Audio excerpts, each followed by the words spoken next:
गांव के पुराने वीरान कब्रिस्तान के पास एक टूटी फूटी हवेली थी। बच्चे उसके करीब जाने से भी डरते थे, मगर एक दिन जौहर और जीनत की हिम्मत जागी। वे हवेली के अंदर गए, जहां धूल से अटी चीजों के बीच एक जंग लगी साइकिल खड़ी थी। यह कोई साधारण साइकिल नहीं लग रही थी। इसकी सीट पर अजीबोगरीब निशान थे और हैंडल बार पर एक आंख की तरह चमकता हुआ पत्थर जड़ा था।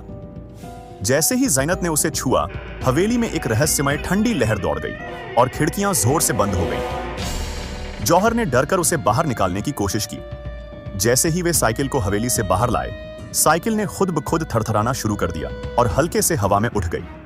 यह कोई साधारण उड़ान नहीं थी, बल्कि एक रहस्यमय शक्ति उसे नियंत्रित कर रही थी।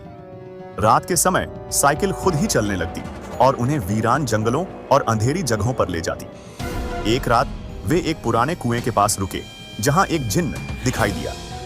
उसने बताया कि यह साइकिल उसने हजारों साल पहले एक शहजादे के लिए बनाई थी, जिसे वह उड़ने की ताकत देना चाहता था।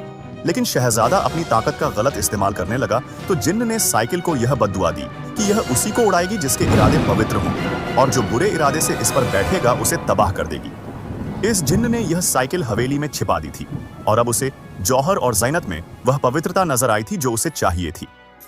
अब जौहर और ज़ैनत के पास उड़ने वाली साइकिल तो थी, लेकिन उसके साथ एक रहस्यमय जिम्मेदारी भी थी कि वे उसे केवल अच्छे कामों के लिए इस्तेमाल करें, वरना उसका परिणाम भयानक हो सकता था।